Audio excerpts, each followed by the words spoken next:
Welcome to If This Bar Could Talk, a podcast about bartenders and the stories they have to tell, as well as the storied history of cocktails, spirits, and bars.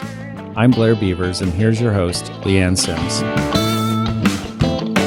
Hello, listeners. So tonight we are tackling a serious subject, which is substance abuse and addiction in the service industry. And so our guests tonight are Holly Hara and Andy Smith. They are representing Ben's Friends. Thanks for being with us tonight, guys. Thanks for having us on. Yeah, thank you. So tell us about Ben's Friends. Ben's Friends started in Charleston, South Carolina by two gentlemen who've been sober for a long time through 12-step recovery, Mickey Basked and Steve Palmer. Steve runs a group of restaurants called Indigo Road, and Mickey is the general manager at the Charleston Grill, which is in the Belmont Hotel in Charleston, South Carolina. And Ben of Ben's Friends is a chef, Ben Murray, who they both knew, and unfortunately took his own life due to alcohol and substance abuse. And my opinion from talking to those guys at length is just, more so out of frustration than anything else. They started this up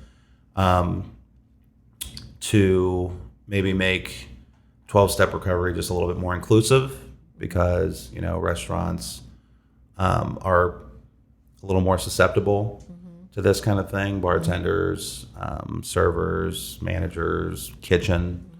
I've been in restaurants for a very, very long time, and I mean, part of the reason I got into restaurants was because of the kind of weird stigma of, well, yeah, you party, that's what you do. And I took it about as far as it could go, and I know a lot of people. I have several Bens in my history, so it was really important to me to be a part of this. So, Holly, you brought a flyer for the Ben's Friends. It gives a little information, and it says it's a food and beverage industry support group offering hope, fellowship, and a path forward to professionals who struggle with substance abuse and addiction. So, back to what you were saying, Andy, this business, I mean, it's conducive to substance abuse, right? I mean, being around, I can see where a bartender, just testing the drinks all night long and, having a shift drink at the end of the night, that's a lot. How do you help a person who's in the industry get control of their addiction? I lived it. I mean, that's kind of what it comes down to. If you really take a step back and look at 12-step recovery, the history of it and the inception of it, which was actually in Akron, Ohio in 1935. It's one drunk talking to another drunk. I've been there. I get it. You add in the piece of restaurants, because there's a lot of stuff we say, like we have not by no means a different language, but I've been a part of AA and 12-step stuff for a long time, court-ordered and not court-ordered. And in the amount of time I've been in Ben's Friends, I've heard stuff I've never heard, which is specific to restaurants. Me personally, I don't know where Holly stands on this. Ben's Friends for me is a conduit for me to definitely reach out to people. But I'm not in it to get people sober. 12-step recovery for me has always been attraction rather than promotion. I think it's just more like saying, hey, you can do this sober, because there's a lot of us that are doing it sober, like multiples of years, and being very successful at it. And I think if people know that, if we get the word out, including, right, go on the fucking news, I don't care. Like, I'm the antithesis of anonymity. I got sober and discovered Facebook about 6 months later, and you can't shut me up about it. So this is just an extension of that. We talked a little bit about it with Chris Spinato. We did a podcast with him. And so he was very brave in sharing his story about dealing with addiction. And so would you be willing to share your story, how you got sober? Sure. I grew up in Columbus. I went to a local Catholic high school. I got into drinking. I said today, I kind of did a sort of version of this today at Watershed, which was pretty awesome, to the USBG. And my drinking in 8th grade was very controlled. I love saying that. Like I would take a 6-pack to a party, and then that was it. I was 8th grade. Yeah, exactly. Yeah. Okay. Yeah. That's kind of how we roll, how we start, and there were consequences pretty early. As far as I was asked to leave that high school. I had some other things happen involving the police in high school and yada yada. But I was really young, and it was a lot of hand slapping kind of thing, just get your shit together. So I kind of bounced around a little bit after high school, and then I found restaurants, and it was gas on a fire. Everybody drank the way I did. Everybody went out every night. I made a lot of money. There's a lot of girls, and I was actually really good at it, from the get-go. Mm-hmm. And it just sort of took off. And something I talk about sometimes is the good old days when I'm working lunch, dinners, doubles, and going out every night. And granted, I was 21, 22, no clue how anybody survives that when you look back on it. If you wake up with money, that's a good night. But the thing about restaurants, and I think this is kind of part of what attracts people, or maybe supports a drinking habit, or a good place to hide would be a better way to put it, a drinking habit in restaurants, is you can get fired from a job in a restaurant and have a better job an hour later. And I did that quite a few times. And I landed at an actual bar, like a 2 a.m. bar. To this point, I prided myself on the fact that I didn't drink at work. That was one of those kind of bullshit things I told myself. But this place was different. I drank at work. Cocaine's a big part of my story. I did coke at work. It was like a 2 a.m. bar. The guy in the kitchen sold coke. It was me and a bunch of girls. It was great. I was making a ton of money. What could go wrong? Yeah. And it just completely blew up in my face. And my girlfriend at the time reached out to some rehab places, because I would disappear for a couple days at a time, turn off my cell phone, things like that. And she was just sort of over it and said that Parkside would take me for a couple days. I went to Parkside for a couple of days, and I kind of learned the ins and outs of the science of addiction, and not so much the spiritual side. Leading up to this, I'd been court ordered to go to AA for I think 12 years. I would get arrested, and I'd have to go to meetings, and I'd get off probation and go back and whatever. What would you get arrested for? I have a couple DUIs under my belt, underage. I took a swing at a cop down on South Campus. They don't like that too much. So just, the usual kind of drunken idiot stuff. Nothing ever super malicious. I'm sure that punch, if it had connected, would not have done a whole lot of damage, because I was, I never really hid my drinking. I was very almost like a movie kind of fall down drunk idiot kind of thing. But once you start getting arrested for multiple things, the Franklin County Probation Department pays attention, and they send you to these meetings. And I would go to the meetings and wanted nothing to do with it. I was, you don't know where I'm working, you don't know the money I'm making, you don't know anything about me, and I was different. And the only problem was that I kept hearing things in these meetings over the course of years, it's not the last drink that gets you drunk, it's the first drink. I heard a guy thank the Franklin County Probation Department for sending him to AA. And I thought that was just insane, but that stuff stuck with me. So I got out of Parkside, I sat down with the owner of that bar, and in a very dramatic, big, crazy moment said, I can't work in a bar anymore. I can't work in a restaurant, because restaurants are obviously my problem. And this is a big reason of why I think Ben's Friends is so important. I got out of restaurants. I worked in a cell phone store, which was awful. And 5 months later, I was drunk. And the arresting officer didn't care I'd been sober for 5 months, because I think I told him about 1 million times. And I woke up in jail that final time, and wanted to be done. I thought I tried. And the two things that popped in my head were my mom at my funeral and those crazy lightning bolt moments I'd heard in AA. And my God moment of clarity, whatever that you want to call it, was, what if they're right? And I got out and I went to a meeting and I cried and I got a book and I kind of took off. And then, I think 6 or 7 months later, I kind of tiptoed back into restaurants, because once you actually buckle down on the 12-step stuff and start working that and paying attention and buying into what it is, you start to realize that the external stuff isn't what's affecting you. It's your brain. Your brain's the bad neighborhood. Yeah. So if I can stay out of there, if I can keep that clean, then I might have a shot. And honestly, I was heartbroken because I really wanted to work in restaurants again, and I was really happy that I could. And I was a little worried that I wouldn't be very good at it. And lo and behold, I was actually better at it. And you're at the Sycamore. Yep, I'm the general manager of the Sycamore. I kind of fell into independent restaurants. It, maybe not the beginning of my sobriety, but pretty early. People started trusting me and asking me to work there instead of telling me I couldn't work there.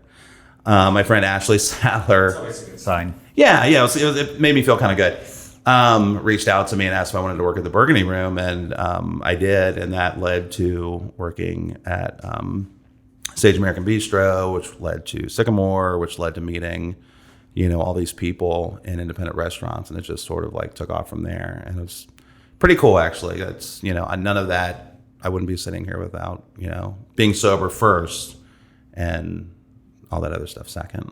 So that's the Sycamore in German Village in Columbus, Ohio, for those of you listeners who aren't from Columbus. It's amazing. And you've been there since the beginning, right? Since we opened the doors. I worked with Chris Crater years ago at a place, and when Sage was going away, my friend Nikki actually was going to go to Sycamore, and I knew it was part of Harvest and Chris Crater, and I really like him. And Michael Velber was the original general manager, and he's a really, really solid guy. And I jumped in there and just sort of stuck around, and Michael moved on, and I took his position about, I think, a little over a year ago now, and it's been great. It's a really, really cool little spot in German Village. We have a new chef, a new menu, and I couldn't be happier. Great. That's awesome. Thanks for sharing that. But so when I was looking on the Ben's Friends website, I did not see your picture, but I did see Holly's picture. So what is your relationship to Ben's Friends? Are you just like a local ambassador, or? We are co-chairs, I believe. I think they're just kind of dragging their feet a little bit on getting my picture on there. Okay. So, yeah. But Holly's much prettier. So I think that maybe they made the right move on that. So, any capacity I am with Ben's Friends. I mean, it's such. Well, I think that was the requirement, that there had to be two people to start a chapter. Oh, I see. So Andy and I think we kind of tagged them at the same time. Yeah, I saw an ad, or not an ad, I'm sorry, a article floating around on Facebook about Ben's Friends, because I follow a lot of sober chefs and sober stories and stuff like that. And I was in a hotel room, actually. We were on vacation with my wife, and I sent them an email because I went to the website and said, this is a really cool idea. Columbus is a really cool food town. You guys should have one in Columbus, Ohio. And they responded almost immediately and said, yeah, that is a cool idea. You should start one in Columbus, Ohio. Awesome. And, it took me a little while to answer that because, to be honest with you, I mean, with my schedule and a lot of other stuff, my sobriety had been getting, I hate to say it, but a little stale. I wasn't as active as I should have been with meetings. I mean, if somebody reached out, I could reach back. I'd, talk about it on social media, things like that. But this, I'm still a selfish alcoholic, and a lot of this, 100% of this is, for my sobriety. And if But I mean, we did, CMR did the same thing, and that's how Andy and I got hooked up. Yeah. So Holly Harry, you're the internal auditor for Cameron Mitchell Restaurants here in Columbus. Yes. So you guys got connected through Ben's. You didn't know each other before Ben's Friends? No, we found out that we were in the same restaurant for 9/11. Yeah. We worked for the same company. Right, at the time. I think I got fired pretty much right after that. Really? Oh, yeah. But after talking, yes, and Andy and I found out that, yes, we worked together. Yeah. Many, many moons ago. But, yeah, we got hooked up through Ben's Friends, because you have to have two people in order to start a chapter. So why did you want to start a chapter in Columbus? Because I've always felt that, we need to have this, conversation. In order to save lives, you need to be able to talk about this. I come from, and I've said this many times, I've taken my first breath and I've dealt with addiction, whether it's somebody in my family or myself or my kids, my ex-husband. I'm 59 years old and I have dealt with addiction every day. So, you know, it's a conversation that, yes, needs to happen. And I, like Andy, you know, felt pretty stale in my own recovery. You know, I'm 28 years sober, but I come from the NA side of it. So You come from the what side of it? I'm sorry. NA, Narcotics Anonymous. Oh, okay. You know, so I was much more into the drugs than drinking, but I come from a long line of alcoholics, so I understand that side of it. And lost quite a few people in my family, so I know the ultimate price that we pay. So anything I can do, I want to do. And when I saw that in the magazine, you know, that was wonderful to me to have that opportunity to say, can we do this and how can I help? Right. You know, so when they connected Andy and I and give us this opportunity, to me, it's wonderful. That's amazing that you guys take the time out of your lives to support other people. I mean, I know you said it's not all that altruistic because you're doing it for yourself, but really it's super helpful for others to have that support and to hear other people's stories. I mean, that's super brave, and it makes people feel, you know, like they can do it too.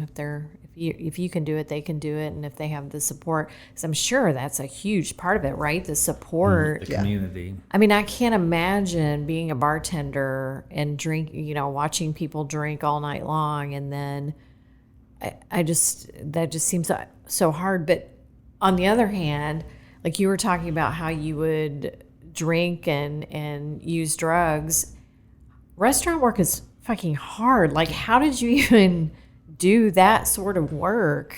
You got to be hungover. That's a great question. I don't know. I don't know. I'm a mutant or something. I told a story the other day about there was a night at a bar that I worked that it was me and one kitchen guy. It was a certain night or whatever, and I was so hungover I would like wait on somebody, run in the back and throw up. Wait on somebody, run in the back and throw up. Oh, that's so Wait on miserable. somebody, run in the back and throw up. And as soon as I was done doing that, I mean, I still had 10 hours to go. Start drinking again. And it's one thing that I got into after I got sober for a couple different reasons was running. And I've run a bunch of halves and 5Ks and all that kind of stuff. And there's always a certain point at like mile 9 or something when it starts getting hard. It's like, come on, dude. Like you've been up for 4 days on Bud Light and cigarettes. Like if you can't do this shit, then, you know, what the fuck is wrong with you? That's pretty amazing. But it just cracks me up of like, you know, the lengths we go to. And there's also that bullshit bravado in restaurants of like, yeah, that's what we do. Mm-hmm. You know, like that's some kind of badge of courage. Like, Right. you know, it's not like that. It doesn't have to be like that. In Columbus now, another feather in our cap, I think, for Columbus is the fact that this exists in Columbus. Like it's food towns, Yeah. you know, like Austin and Portland and Charleston. We're legit, you know, and it's a business and people make careers out of this, myself included. Right. And at a certain point, you have to stop being that bumbling cliche of a fucking bartender that, you know, is just stumbling through life, Yeah. you know, and that's exactly what I was. And it was not fun. So Holly, Cameron Mitchell Restaurants obviously is huge here in Columbus. What are they doing as an organization to support things like Ben's Friends? They have been so awesome in supporting anything that we've needed, you know, as far as our wellness initiative with the company, posters, flyers in every restaurant, anything that they can do to support this, they have done and will continue to do. They've just been amazing. And I see from your flyer that you have weekly meetings there. At Cameron's of Worthington, yes. They offered like literally any location. Yeah. Like I was kind of blown away.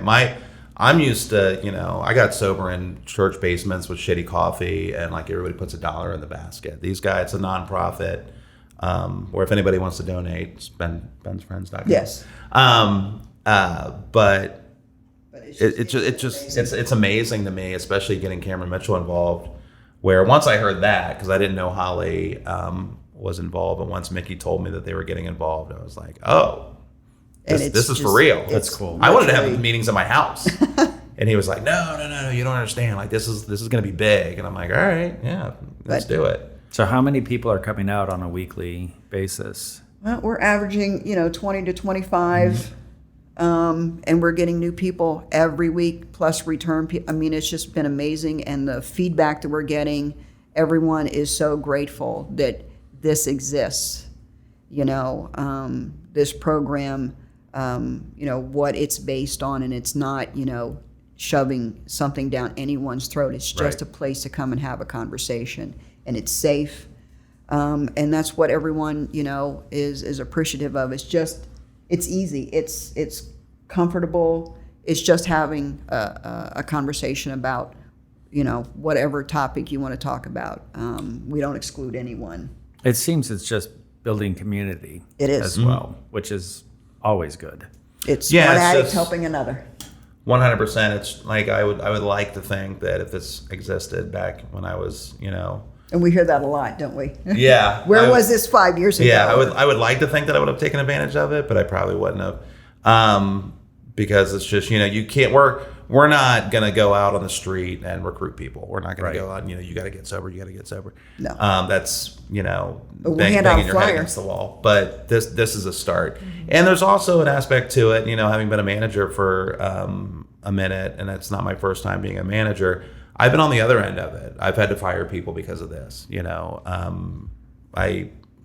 had a couple incidents at Sycamore actually that we've had to let people go because of this, and the amount of from an owner or manager perspective, the cost of that, and the tailspin it puts you in for So now Who that knows how long. you're part of Ben's Friends, do you treat those people differently now rather than just firing them? Do you offer them a seat at the Ben's Friends table, or? those particular situations, there was a lot of stuff that led up to it. I've made no secret at work or in my personal life or social media what I am. If people want to come to me, they are more than welcome. But at the same time, You got a business to you got a run. business to run, and it's always when I would get fired, it was always like the 13th time I did the same thing, Yeah. and that's kind of what it was. It was like, look, I'm still really good friends with a lot of people that fire. I've been fired in sobriety. I don't need booze to be a dick. Trust me. But honest. yeah, absolutely. And I mean, I'm reiterating what my friend said, or the guy's name was Charles from the meetings. He actually passed away a couple of years ago. That thanked the Franklin County Probation Department for sending him to AA, and to A, honor him, and B, say I got really lucky that the Franklin County Probation Department sent me to Alcoholics Anonymous, and it fucking saved my life. Having said that, AA has this like weird mystique about it, and it turns some people off, and there's the God aspect or whatever. So if we can circumvent that a little bit and say, hey, there are people that are sober without it. We obviously don't corner the market on that. Ben's Friends doesn't corner the market on sobriety in restaurants either.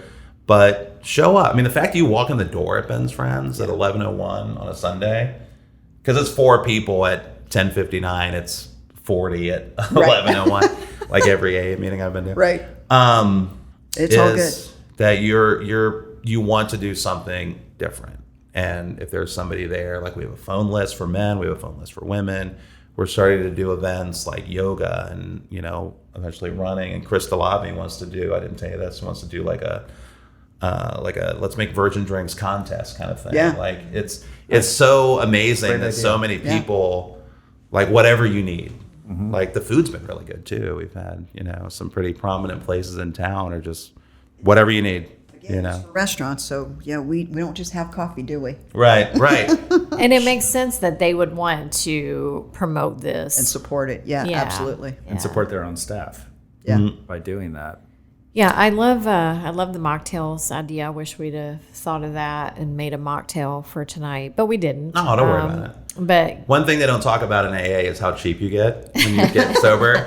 So I'm all for mocktails. I think it's great, but $13 for something that's not going to get me fucked up. It's kind of pushing it, But more power to you. It is the wave of the future. It is the wave of the future, But at the same time, there's plenty of people out there that could benefit from this. I think I said the other day at Ben's Friends is if everybody showed up that could use this, like we wouldn't have enough donuts.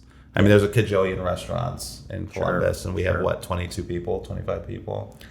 So, but those 25 people are very passionate about it, and it's pretty cool. And they're like, I'm telling this person, and like Holly and I are a great example. Like we didn't know each other from Adam, but we work together, and everybody knows somebody, and everybody has somebody, and everybody, hey, you should check this out, whatever. And this is great. This forum is great. Oh yeah, no, yeah, thank you very much. Absolutely. Yeah, this is really cool that you did this. So I was listening to a podcast a while back. I can't remember which one it was right offhand, but it was a psychologist talking about addiction and how people often say a person has to hit their bottom. And she was like, no, like you do not need to wait until someone hits their bottom. If you see someone who is struggling, they need help now. Like, don't wait until they've hit their bottom. That just doesn't even make sense. So maybe if people see these flyers and they hear you guys talk about it, maybe they won't wait until they have a bottom, but get help. Well, and before. I think too, addiction is misunderstood, that it's a matter of will. It is a disease. I think it's worse than a disease. Agreed. Because cancer can be cured. You could never be cured of. Right. It's every day yeah. we deal with this. Yeah. Every day. So how do you, I've never been to an AA meeting, but I assume that their first rule is stay away from bars. How does a bartender, like, how do they control themselves when they're surrounded by the thing that they're craving? That's a great question. I think it's, you touched on something a little bit that I think is really misunderstood as far as alcoholics go, and it took me a long time to understand it, and that's willpower.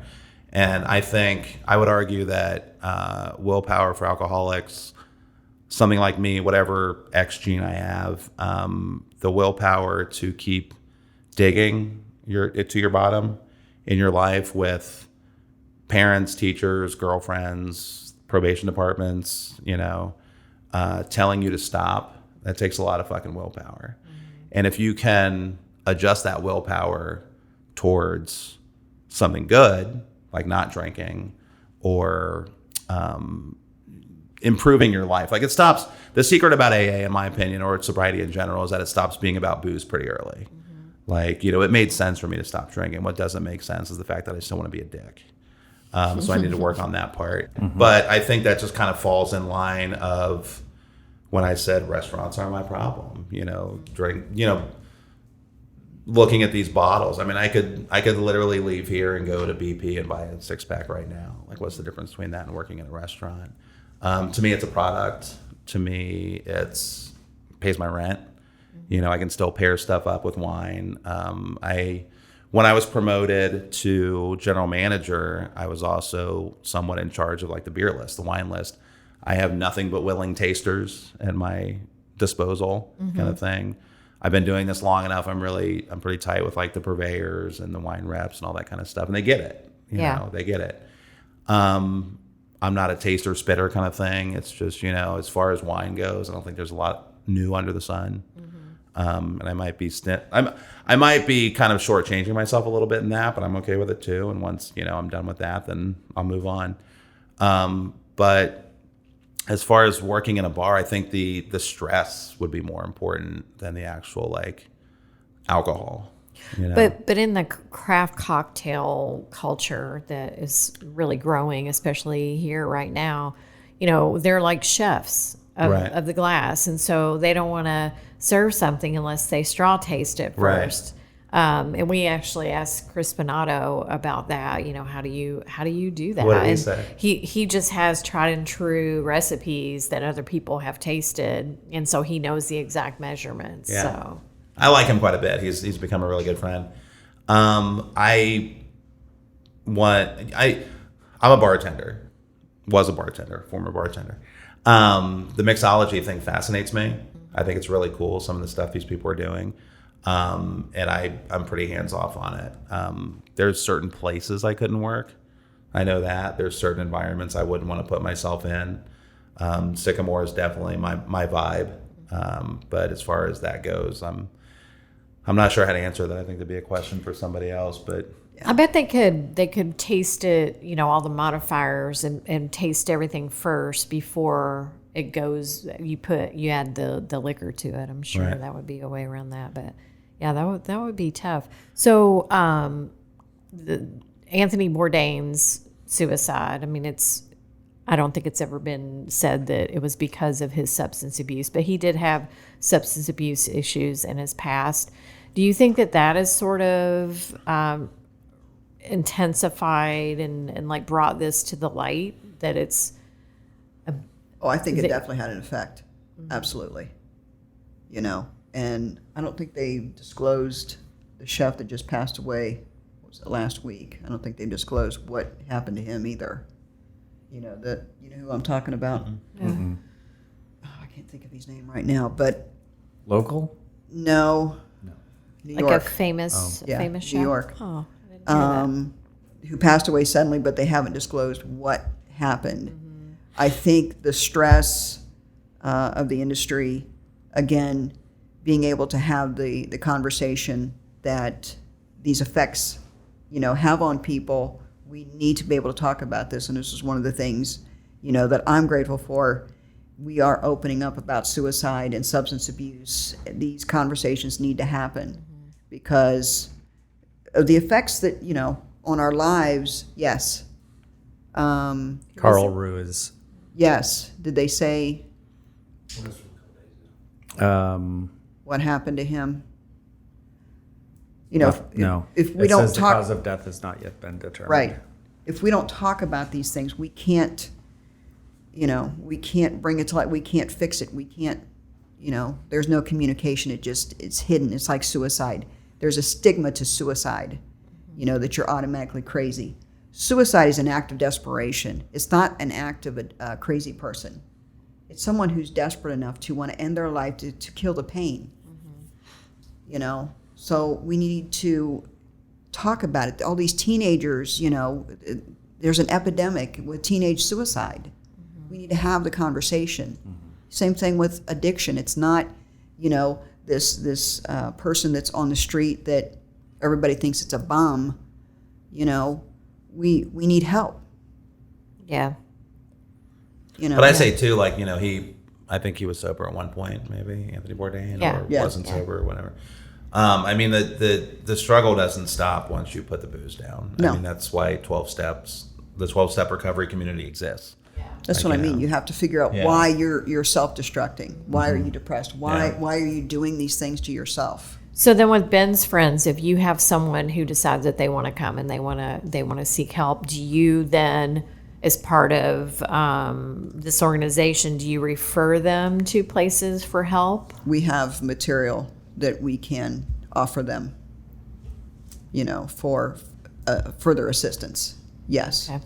And I want to mention, since we've been talking about it, if any of our listeners are in trouble, or someone who is, the National Suicide Prevention Hotline is 1-800-273-8255. So that's really important. I personally, I went to high school. I had a group of friends in high school, and nearly all of them are deceased because of substance abuse. My ex-husband died last month. I'm sorry. He drank a lot, and yeah. So you it's- understand. Yeah, yeah, We need to talk about it. yeah.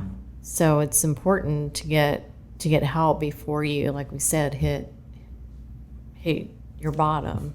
Well, there's a lot of shame, associated with addiction and substance abuse, and there's no shame. I'm not ashamed to say that I'm an addict. It's it's part of me. Right. I'd say the only shame in being an alcoholic is doing nothing about it. Right. And also, I That's a mean, good define like, suicidal actions. Like there was a young lady who showed up at Ben's friends. Again, one of the things I've never heard in AA that she said, you go out with a bunch of people after work, you cut yourself and people pay attention, like a cutter, or you physically hurt yourself in that vein, people pay attention.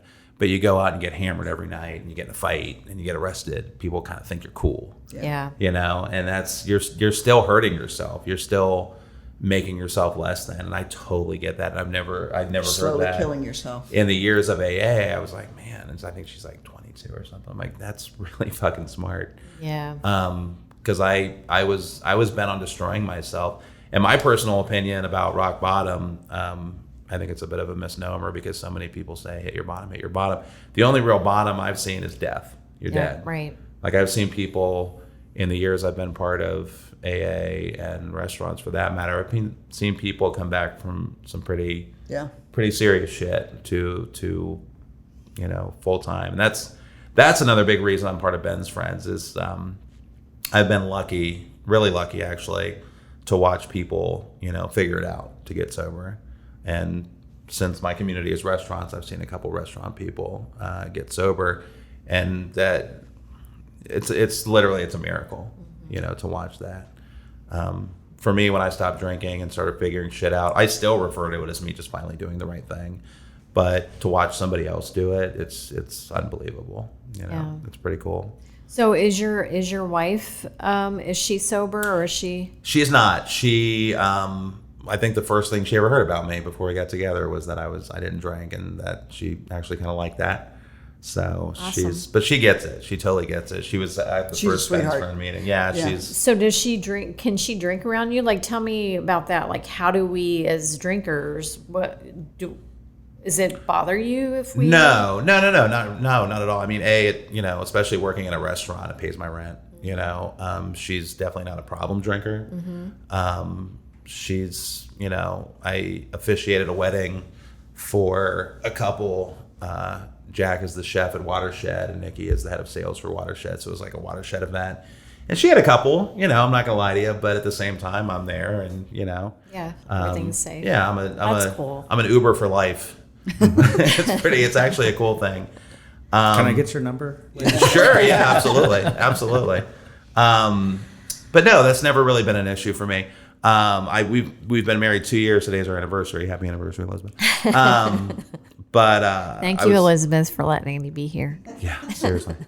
But I was dating around, for a couple of years. I've been sober for a long time, and I found that it was a plus. Actually, what girl or guy, for that matter, hasn't been dicked around by some drunk idiot? Right. Yeah. If that motivates you to get sober, I don't know. That's another Save plus. a lot of money too. Yeah, you save quite a bit of money. Mm-hmm. But one thing to speak for all the recovering alcoholics in town is we don't really give a shit if you drink or not. Honestly, that's good to know. Yeah, I think I put that on Facebook one day. It's like, hey, happy 4th of July. Please don't tell me how you're curbing back or how it's fucking sober October, whatever. We don't care. No. You don't have to make excuses. Yeah. I actually admire the people that tell me I was in a blackout, last week, I kind of miss those stories a little bit. Yeah. As long as you're safe, right. You made it home all right. Right. But also when you figure it out, call me. So Holly, how can someone, if they want to come to a meeting, where can they find you? 11 o'clock at Cameron's of Worthington, Cameron's American Bistro in Linworth. We'll be there every Sunday. Every single Sunday. Every Sunday we will be there. Okay. Forever and ever. Forever and ever. Andy and I will be there. One of us will be there. One of us will be there. But it's so funny too. I mean, Columbus is such a weird, gigantic small town. There's a guy who's been coming every week who I think opened that restaurant. Am I right? Yes. On that? Yeah. Yes. And then ultimately fired from that restaurant. And that restaurant's been around, 30 years, 25 years? 25, going on 26 years. Yeah. Yeah, that was Cameron's first. Yeah, that's a good one, too. Yes, it's excellent. I can see why that stayed in business. Excellent. And I just want to take a second and thank Keith Moorhead, who's the general manager there. They've been ever backwards for us. He is our champion. I got sober in, church basements with really shitty coffee, and Keith has rolled out the red carpet for us. It looks like a fucking continental breakfast. Week. Like really? It's crazy. Yes. That's amazing. Pretty awesome. He sets it all up. I mean, he has literally rolled out the red carpet for us every week. He's a good dude. Yeah. So Keith, we love you. It's kind of funny too, the shitty coffee in AA. Again, Ben's Friends has really reinvigorated my sobriety. But if I go to a meeting and I'll get a a cup of coffee and sit down in this little styrofoam cup or whatever, and I let it cool down a little bit. And I'll taste it. God damn, it's so shitty, but it's so comforting. Yeah. You know what I mean? Like that shitty coffee to me is so comforting. And, you know, just being at a meeting and hearing the same stuff over and over again. And, you know, there's call and response in a meeting, and there's, you know, you see the same people and, you know, the same feeling. And for me, it's just kind of this warm blanket at this point. And I kind of want to make that Ben's Friends for people. We've had people who haven't missed a single one yet. No. And it's pretty awesome. And there's also the idea, and I talked to Mickey about this, of possibly a second one in Columbus. We are, if anybody's listening who knows anybody in Cincinnati and Cleveland who would be open to doing this, they want to. We'd love to have more chapters in Ohio. Yeah. So tell us then how to contact you and like social media. Where do we follow you? And bensfriends.com. bensfriends.com. On that site, you can inquire about setting up another chapter. All you have to do is email them, and they will contact you. Mickey will contact you and give you the requirements. You have chapters all around the country. Yes. We're the 10th city, We're I think. the ninth. Ninth city. Ninth. Yeah. So, and they eventually want to Have one in every have state. them everywhere. Yeah. You know, because Columbus isn't, the restaurants in Columbus are not unique, you know. Again, I do think it's kind of cool that we have it because it's, you know, when it's on the map That's as just far as a 'cause we're restaurant cool. town. That's We are. true. We are. Yeah, we are cool. Coolest We're way city. cool. We are cool. Yeah. But yeah, if anybody knows anybody, I'm Andy at thesycamore.gv.com. Holly is Hara At H. CameronMitchell.com. Yeah, and my Facebook is pretty active, and We'll put the contact information on the SoundCloud. We could put the contact information on there as well. Is there anything else you want people to know about Ben's Friends? Anything you want to share? No, I think we covered it. Just yeah.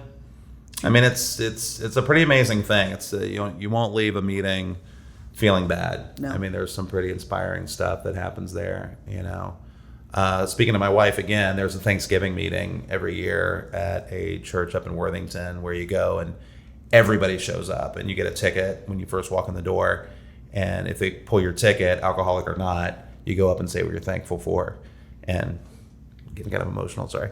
And I think she looks forward to it at this point more than I do. Aw. Like she shushed me last year. Yeah, I was like, hey, that's so and so. She goes, shut up, somebody's talking.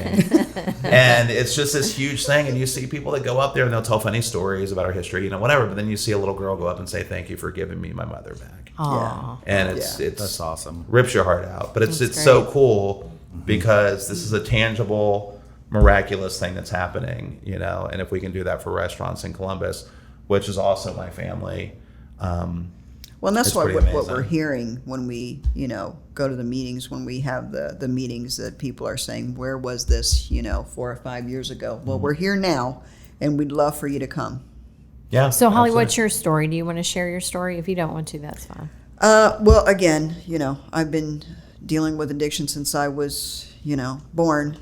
Had several people die in my family. I started using when I was 15, product of the 70s. Total rebel.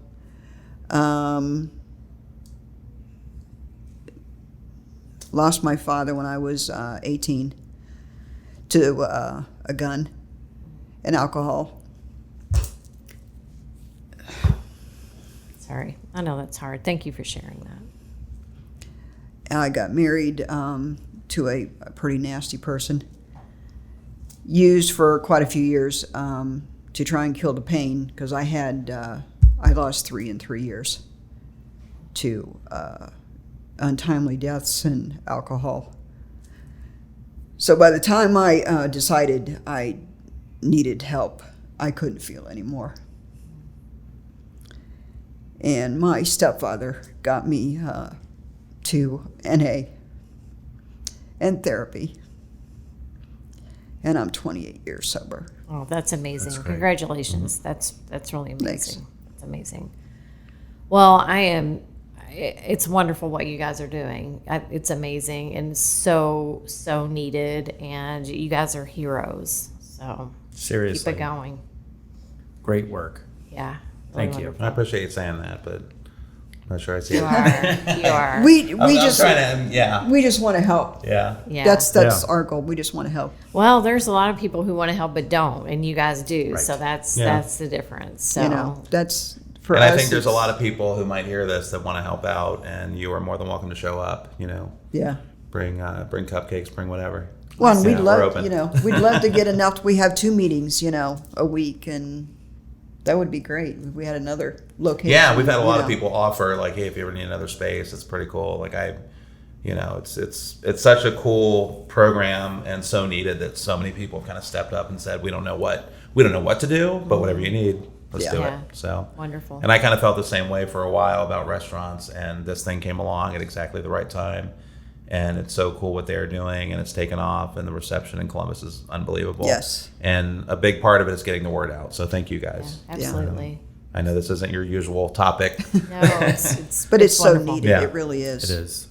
Well, Andy Smith and Holly Hara, thank you so much for sharing your stories, for sharing Ben's Friends story. And for you listeners, if you want to make a donation, I highly recommend that you make a donation. Just Google Ben's Friends. It'll come right up, and there's a donation button right there. So make a donation. If you need help, show up.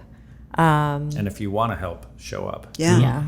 Yeah. Yeah, and I've had people reach out like, it's exclusively for, sober people, and I don't think so. I mean, if you want to show up, like there's a friend of mine who is about to open his own place, and he just wants to be part of changing the conversation Yeah. as far as like restaurant, people, like the old, again, cliche of, the drunk bartender.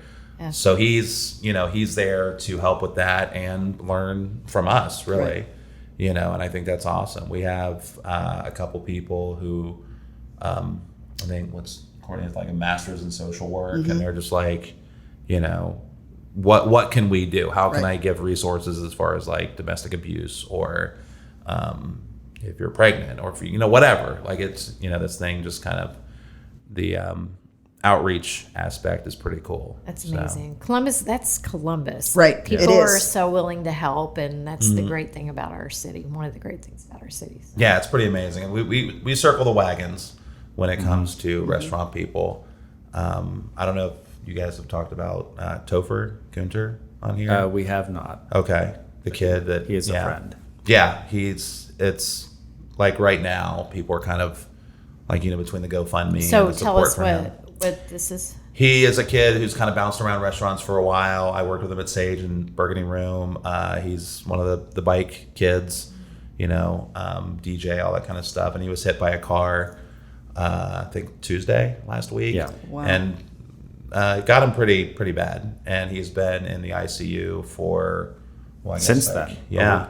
Almost Yeah. a Oh, week. I didn't hear about this. And they started a GoFundMe for him, and I think it's like $35,000 at this Yeah. point Oh, or good. something. And if you look at it, it's like $5 here, $10 here, like it's all restaurant people. Adds up, right? And he's a dear friend, and if anybody out there can What's his pop name? on there, Topher Gunter. Topher Gunter. Okay. Yeah, but it's just an example of like restaurant people show the fuck Right. up. Restaurant people are great. Yeah, Yeah. Wonderful. Well, thanks again for doing what you do. yeah. Thank you Thanks for for having being us a on. guest on our podcast. Blair, you want to take us out? Yeah, I'd like to thank our producer, Greg Hansberry, and our original music by The Biographer. Remember to check out the Columbus Craft Cocktail Tour for all of our dates, special events coming up. Still tickets available for our Halloween tour. Yes, a few. It's going to be amazing. And also keep your eyes open for our Women in Whiskey series. Our next one is already set up for early November, and we will be talking turkey Talking turkey. and Can I drinking. come back for that? Yeah. Absolutely. Yeah. Remember to rate, review, and always subscribe wherever you listen to your podcasts. And That's remember to be cocktail curious. Stay cocktail curious. Is that what we say? Be cocktail Be curious. cocktail curious. All right. Thanks, guys. Yeah, thank you very much. Cheers. It was a blast.